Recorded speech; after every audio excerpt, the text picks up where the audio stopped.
Hi, this is Pastor Mike. Um, I received yet another comment from the individual that had been leaving comments on one of my videos, or several of my videos actually.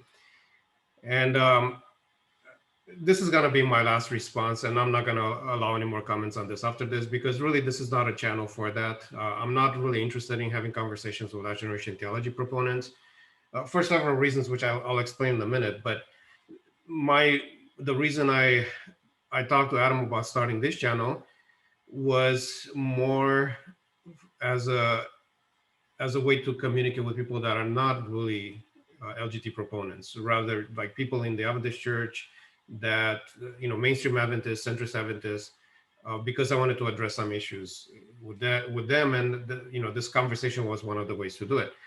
Now, I don't consider, even though Adam a lot of times talks as uh, claims or views himself as as an LGBT proponent, I don't label Adam as LGBT based on my own categorization of the doctrine. I think he only holds some of their views and doesn't agree with the core concepts of LGBT that actually affect everything else.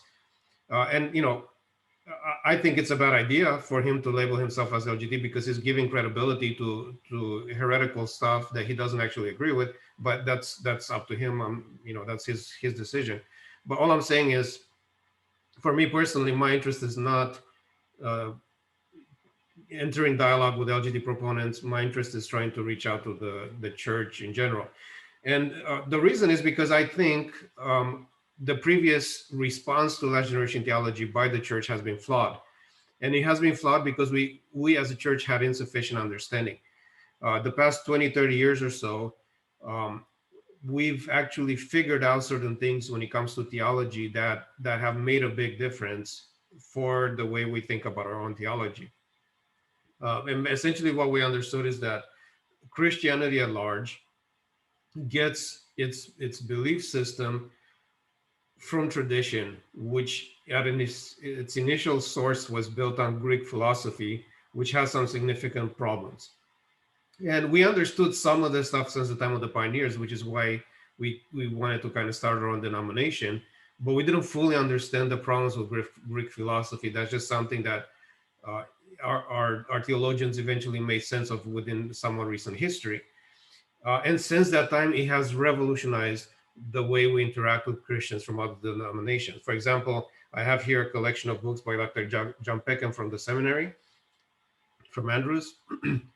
I've seen conversation that he has with people from many different denominations, and they're loving his material. Essentially, he's helping them understand how the philosophical presuppositions they're working with are affecting the way they see God, and because of that, they're affecting the way they understand the rest of biblical theology. And finally, people outside the church are starting to get what it is that we're doing differently in our own approach to theology, because we're actually going to the source of the problem. So these are some revolutionary things that our church has done recently that affect a lot of how we think about our own theology. And because of that, there's a much better way to think about our response to last generation theology as well. So when it comes to all the different issues that people talk about, the nature of sin, the nature of Christ, total depravity, original sin, victory over sin, perfection, the delay, uh, Ford's own theology, all this stuff, there's a much better way for us to think about this now than there was before. The problem is that what we have now is the previous generation of Adventist scholars had a certain approach to Adventist theology, and then they trained a whole, several generation of Adventist pastors, and those pastors are today, working in the church. But I think within another 10 or 20 years, as those pastors retire and they're replaced by pastors that are being trained today, we're going to see a change in how a lot of our people think about the issues revolving last generation theology, because it takes time, so whatever breakthroughs happen at the scholarly level in the church, it takes 20 to 30 years for it to get down to the common member in the church. Okay, so what I'm saying is that um, it used to be that last generation theology proponents had one position on all these different subjects here, and then the people that oppose him had a different position. And what I'm saying is that we have the theological tools now to demonstrate that actually both sides are wrong, and the position, the correct position, somewhere in the middle. And over time, our church is gonna change the way we view all these different topics. So, for example, things like original sin.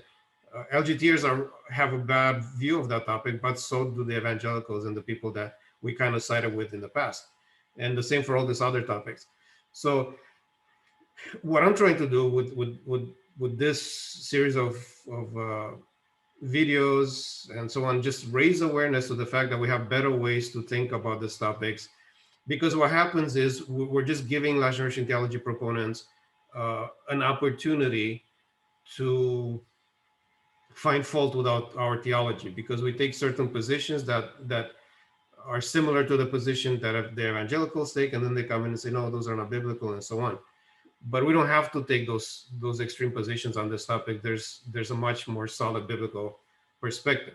So that's one thing I'm saying. On the other side of it, I'm also saying that a lot of the critics of last generation theology in the past, because they fixated on all these other topics and they took an extreme position on all these other topics, and because they were holding an extreme position to the left, they when they looked at the LGTers and the LGTers had an extreme position to the right, things seemed a lot worse to them than they actually were. When in fact, when you take kind of a middle position, you could say, okay, I'll make some space to the right, some space to the left, and it doesn't matter so much. So on all these different points, there's a much better way to kind of view the whole spectrum of positions here.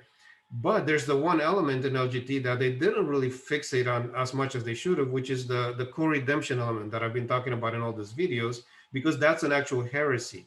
And our theologians weren't able to really distinguish the heresy because they were looking at so many other topics, and they weren't able to fixate on it the way they needed to and say, no, this is the problem point in all your theology. The other stuff we can deal with, whatever. We disagree in some respects, but it doesn't matter at this point. But this is the problem element. If you're going to hold on to this, you're going to be treated like the anti-Trinitarians and the Shepherds Rods and all the other heretical movements in the church. But they couldn't do that because they couldn't quite differentiate between all this element. And it turns out that this one aspect of last generation theology, the this co-redemption element, is actually the center of their their theological system. Because last generation theology is a system of thought, and this is the core of the system, and this is the element that's problematic. But even last generation theology proponents are kind of embarrassed by it, and they don't talk about it. Like if you look at all the stuff put out by proponents of last generation theology, it's very rare that they talk about this one element. But this is where the problem is. So essentially, my whole set of videos and everything I've written is trying to get our people to change their view on how they relate to Adventist to last generation theology by by convincing them to stop fixating on all these other usual debate topics that don't actually matter because both sides used to be wrong, and to fixate on the one thing that does matter, which most people have neglected up to now, which is the one heretical element. Okay, so that's what this is for. It's not for me to have conversations with LGBT people that leave comments and all this stuff. I'm not really interested in that. I did respond a few times, but this is it, and I'm not going to allow any more comments on this. So I'm sorry, but that's not what I'm here for. And why? Because I honestly don't think there's a point to it. It's an endless conversation. In fact, I believe the person that left the comment is the same person that's been trolling my Facebook page. And we've had this conversation literally for like months and months and months. And all that happens is they just keep recycling the same arguments over and over. And it's like, hey, I already addressed that stuff, but there's no end to it. There's never going to be any change. And I don't have time to sit there and talk to people for like the rest of my life when I already know ahead of time they're never going to change their mind on it. And there's no point. The problem is each individual heretical group in the church, they think their stuff matters. But from the SDA perspective, there's actually thousands of people like this. And I have this graphic here, and there's the SDA church in the middle, and then there's the 1888ers. And then there's people that claim to be prophets. And then there's the anti-Trinitarians. And there's the Back to the Country movement, and the Shepherd's Rods, and the Pippin's Rights, and the Feast Days Keepers, and the God doesn't kill people. And I have personally dealt with literally hundreds of these. And that's just within my limited sphere. Like if you go to worldwide Adventism, there are thousands of views and thousands of ideas and things that people bring in that are either flawed or erroneous or actually downright heretical. And it's not just now, but you could look at our entire history, 107 years of Adventist history, and there's so many of these views. And if the church were to take time giving every one of these groups a platform, we would be accomplishing nothing. We would be wasting all our time dealing with all these offshoot groups. Now, each one of these groups would say, hey, I'm not comfortable. You compare me with all these other people. Like, hey, how can you compare me with the Shepherd's Rods? But they all say that. Each one of these groups says the same thing about all the other ones. Okay, so from the church's perspective, it's just a bunch of uh, heretical, fanatical, whatever elements that are just wasting the church's time. And sure, some of these groups have managed to kind of uh, take find their way into the church to the point where they're more accepted than other groups. For example, anti-Trinitarians and Shepherd's Rods are kind of kept on the brinks of the church, while LGT in 1888, they seem to have like taken over significant spaces. I mean, LGTers are taking over entire conferences and things like that. But that doesn't make them any less a heresy. The heresy is still there when you're looking at things from the right perspective, and they're essentially in the same boat. Now, the Adventist Church has so much that it needs to focus on, so much that needs our attention, but instead we spend all this time dealing with all these people, and I mentioned here like forced theology. Forced theology comes on here as well. There's an entire section of Adventism, and by sections I mean that there's pastors, there's scholars, there's schools, universities that teach his stuff as if his stuff is worth teaching, when in fact his stuff is just nonsense. And I have a whole video on that. And we don't have time for that anymore. The Adventist Church has so many real problems that it needs to face theologically, that we don't have time to sit there and endlessly talk to people that are never going to get it because they've just bought into some false system of thought or some nonsensical system of thought, and they're stuck in it. And this is a situation with cult groups in general. And what I mean by cult is people that kind of get stuck in a certain just nonsensical system of thought. And essentially, like the way it happens with people like this is that they go through several phases. And the first phase is, at first they're just studying and they're just trying to make sense of the material. So maybe like for the first few months or years, as they're studying with people from that perspective, they're still undecided. And if you catch them at that point in time, you could talk to them and help them reason themselves out of it. But once they fall into it, you don't really have much to do. No matter how much effort you put into trying to convince them, they're not going to get it because they're stuck in this psychological prison, so to speak, where no matter what evidence you bring them, they have some kind of counter to it that essentially just makes them unable to see why their thought process is wrong. And then what you've got to do is just kind of wait it out, because at some point their theology and philosophy is gonna just not completely make sense of real life. At some point they're going to go through some problems, something's going to happen in their life, maybe 10-20 years down the line, and then they're going to realize like, hey, maybe there's something wrong with my theology, and they might once again be open to change. But during this time, there's no point in the rest of us wasting precious time trying to convince them, trying to reason with them, because there is no reasoning with them. And that's what happens to all these different groups. Once they get stuck in the stuff, they're stuck in it for, essentially, you just got to wait it out until it finally hits them that their stuff doesn't work. And, we have no responsibility when we have so much real problems, so many real issues that we have to face as a church, to waste our time dealing with all these offshoot groups. So that, from my point of view, I have no interest in endless conversation with LGTers. Okay, now as far as the comment specifically, there's so much circularity, so many circular arguments, and there's misrepresentation of my own views. Um, I I've made it abundantly clear. For example, the person posted a bunch of quotations dealing with the delay in the second coming, and it's like I've already acknowledged that. So why are you giving me quotes on this, on something I've already acknowledged? Anyway, so anyway, there's stuff like that. Now, if another thing I would say is, if some LGTer wants to talk to me, take some time and figure out what I believe, because I actually don't agree with the majority of people that are against LGT. And have written a book on it. It's not like an official published book. It's just some draft, and you can find it there by going to bit.ly/LGT-book. The LGT and the B is capital. I'm assuming that you cannot see the screen here, but type that in, download, read the document, and at least talk to me regarding stuff that I actually believe or agree with, instead of accusing me of stuff that I don't hold. Okay, so let's look at this really quick. Um, here's one of the statements that this person left. It says your video's mischaracterization of LGT teaches that the last generation, according to LGT, is accomplishing redemption and is securing the universe. Yet this is a false representation of LGT.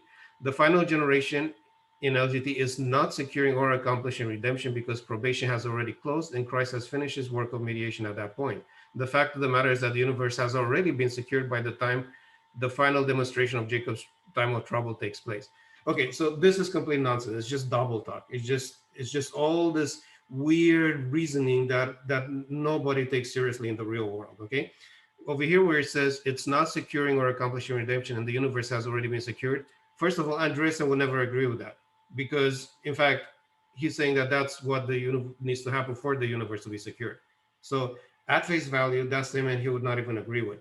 Of course, what this person is alleging here is that the reason it doesn't that particular thing doesn't secure the universe is because the atonement has already been complete, which is just very convoluted reasoning process that the person themselves disagrees with later, because they say, for Satan's only remaining hope to win the great controversy will be to cause the redeemed to yield to his temptation at that time. How is it that he has remaining hope if the universe has already been secured? If it's already been secured, there is no hope. So anyway, like, all this stuff is just double talk. Like, I mean, what can you do when somebody just says stuff where they contradict themselves, but they cannot see that they contradict themselves, and you hear I'm supposed to respond to it. Um, Essentially, all I could do is go line by line and show why all this stuff is just nonsensical double talk, and then the person's gonna come back with another comment where they're gonna explain to me why it's not double talk, and then I'll have to address all the nonsense in that comment, and it's basically a never-ending conversation. But anyway, let's just look at this really quick. So um, it says that the final generation is not securing the universe because it has already been secured at the time that probation has closed. And all the stuff they're doing after that is not really doing anything. Okay, that's the equivalent of somebody saying that what Jesus did on earth when he was living day in and day out without sin is not accomplishing anything, because he had already accomplished it before the incarnation. Okay, so essentially everything Jesus did doesn't actually matter in terms of his battle with sin and his battle with Satan. Maybe what matters is his death. Yeah, that's a whole separate issue. But as far as his life, it doesn't really affect anything, because everything was already secured before the incarnation. Essentially making this claim here is making the exact same claim as you would with Jesus, and that's nonsense. I mean, the person themselves doesn't agree with that. They believe that what Jesus did on earth didn't matter. Okay. Now, this last point here, where I talk about a big and small savior, this person is alleging that I'm saying what the 144, that essentially the 144,000 are the exact same thing as Jesus, and that's not what I'm saying. Okay, okay. So let me use an analogy. Like, let's say you have a teenager who works at one of these camps for kids. So um, our church has several camps, summer camps that people go to, and they sometimes hire young people. Maybe they're like still in their teenage years, to kind of take care of a certain group of kids. So, like, let's say they go out hiking and they go into a cave and the cave collapses and essentially they're stuck somewhere. So you have this young kid that's probably in his late teens, and then you have a bunch of preteen kids with him, and they're stuck and there's no way to get out. And let's say there's this super strong dude like a Rambo type of character, and this guy goes in and essentially with bare hands removes the stones, from the cave wall and all this stuff, and finds his way in to rescue these people. And the first thing he does is he rescues the teenage boy, okay? But then he wants to rescue all the other kids, and for whatever reason he cannot do it by himself. So he needs the help of the teenage boy to rescue everybody else, okay? The key element in co-redemption is not that you're making an equivalent between this scrawny teenage kid that probably is just out of shape or whatever, he's still young and fragile, and the super strong and individual that managed to pull apart the cave by himself. That's not the point here. The point is, can this individual rescue everybody by himself, or does he need the help of the teenage boy to rescue all the kids? That's the question, okay? So the question in co-redemption is, again, going back to the very beginning of history, before anything was created, when God was just contemplating the creation process, did he determine that Jesus could do the whole thing by himself, or does he need this final generation in order to accomplish redemption for humanity? That's the question. And if he needs both, then that's co-redemption by definition. Okay. So all this talk about how, I'm saying that the last generation is the same as Jesus, or they're on the same level. No, I never said that. That's not my point. My point is, if he needs their help, it's co-redemption. If he doesn't need their help, then Andres' system doesn't explain the delay, and it doesn't work, and it falls apart. So either way, it's bad. All right. So a few last thoughts here. There's this constant talk about a demonstration without any real explanation for why such a thing is needed. Like, if we think about it, a demonstration can be on multiple levels. And if, in fact, there was a demonstration, let's just go with the idea that God or the universe, the rest of the universe needs a demonstration. Well, what they would need a demonstration for is their ability to live sinlessly in heaven for the rest of eternity. So what God would do in that situation is he would take 144,000, for example, and take him up to heaven and let him live there for 100 years and see if they sin anymore. Okay, if such a thing as a demonstration was needed. That would be an actual demonstration, because it would show that they're doing the same thing all the unfallen beings are doing. In other words, they're not, the question is it going to be safe to have him here for the rest of eternity? And if a demonstration for that is needed, then give him like 100 years or 1,000 years where they're in heaven, and evidently it's safe to have him there, right? That's an actual demonstration. If you bring him to earth and you say, okay, they need to live sinless lives under normal conditions on earth, that's more than what is needed to address that question. So that's a higher level of demonstration.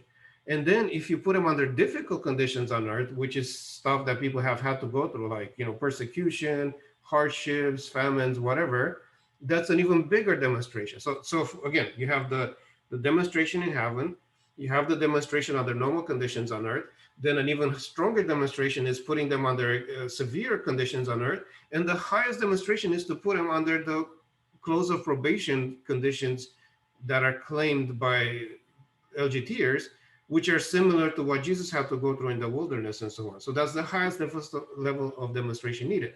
But why do we need that level of demonstration to prove something that could be done with a simple demonstration at the very first level? And if we need such a high level of demonstration to be sure, then again, we need to get the unfallen beings to go through that demonstration as well, because they've never had to deal with that level of a demonstration. And how do we know they could be safe to keep in heaven, right? This is what I talked about in the previous video, my previous response to the comment. So this idea of the demonstration means nothing. Like, it doesn't explain anything. There's no sound reason for why it needs to happen and why it needs to happen the way they claim it needs to happen. So anyway, so that's, as far as I'm concerned, that's a whole lot of nonsense that all these explanations don't help with it at all. Like, nothing the individual has said in the comment addresses this issue in any way that makes sense to any normal human being. Okay. And then this last point, I just want to reiterate here something I've said in previous videos. LGTers can't tell the difference between maturity and sinlessness. Okay, so you have a person when they first come to Christ, they're babes in the faith, and then it takes them some time to grow. And assuming everything goes right, at some point they reach a level of spiritual maturity when they're committed to Christ and they're not. Ellen White says that, and I forgot the, the correct expression here, but she says something like, um, they're not going to waver in their faith. They're pretty much established in Christ, and you know they're committed. But just because they're there doesn't mean they're sinless. So there's actually a differentiation between sinlessness and maturity in the faith.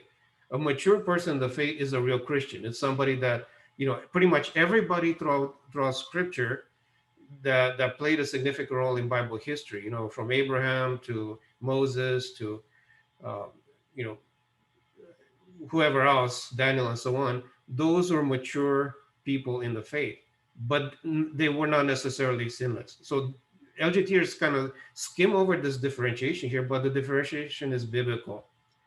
Now, a lot of stuff in the book of Revelation and at the end of, like the things that the Bible describes regarding the end of history have to do with spiritual maturity, and there is such a thing as spiritual maturity at the end.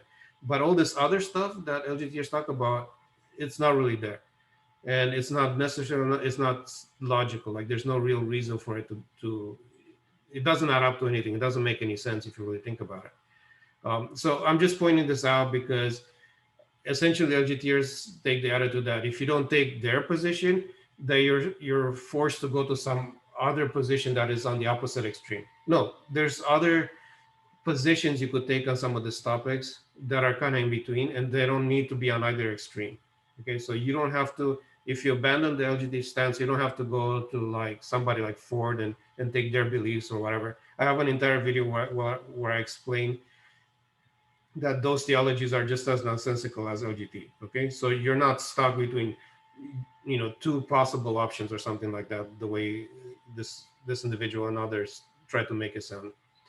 So anyway, those are just some thoughts. I don't have the patience to go through this thing line by line and just keep creating more content that this person can respond to and waste my time. So this is it. Thanks for commenting. I have nothing more to say, and I'm not going to allow any more comments on this. I'm sorry, but find somebody else's time to waste. Um, Essentially, I pretty much said what I need to say, and I don't think there's anybody uh, out there in the world that is sensible and that knows their scripture that is going to disagree with the stuff I'm saying. And LGTers are basically stuck because nobody's really going to take their stuff seriously, and there's not much I can do to that except to encourage you to go and study these things properly and learn to think properly and work your way out of this theology because it's bad and heretical and destructive to the church.